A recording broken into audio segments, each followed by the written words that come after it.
$385 to $395 lb-ft. Those figures are still shaded by the Infiniti's 400 horses and 413 lb-ft, to maintain the corporate hierarchy. It's paired with a 7-speed automatic transmission that provides a wider ratio spread than the previous 5-speed with a lower first gear and a taller top gear.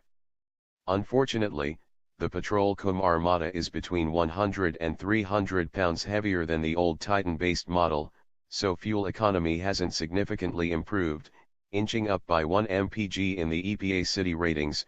Highway figures remain the same.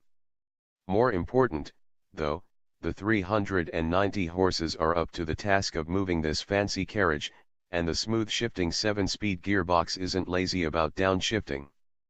We clocked a 6.2-second sprint to 60 miles per hour in our test of the QX80 and estimate that the Armada would be 0.1 second behind, which is plenty quick for a 3-ton SUV.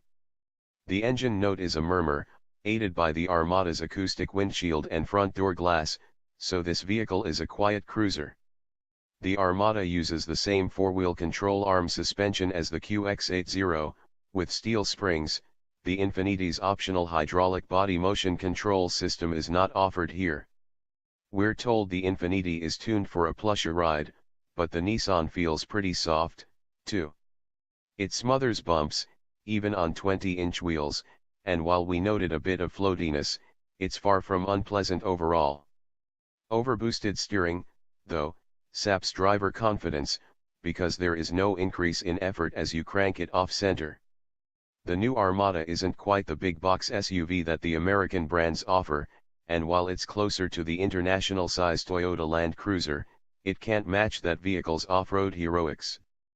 But at an opening bid of $45,395 for an SV with rear-wheel drive, the Armada is nearly $19,000 less expensive than the QX80, and even the Platinum should top out under the Infiniti's $64,245 starting figure. That's not as cheap as the outgoing model, but it's still something of a bargain among big SUVs, especially given the Armada's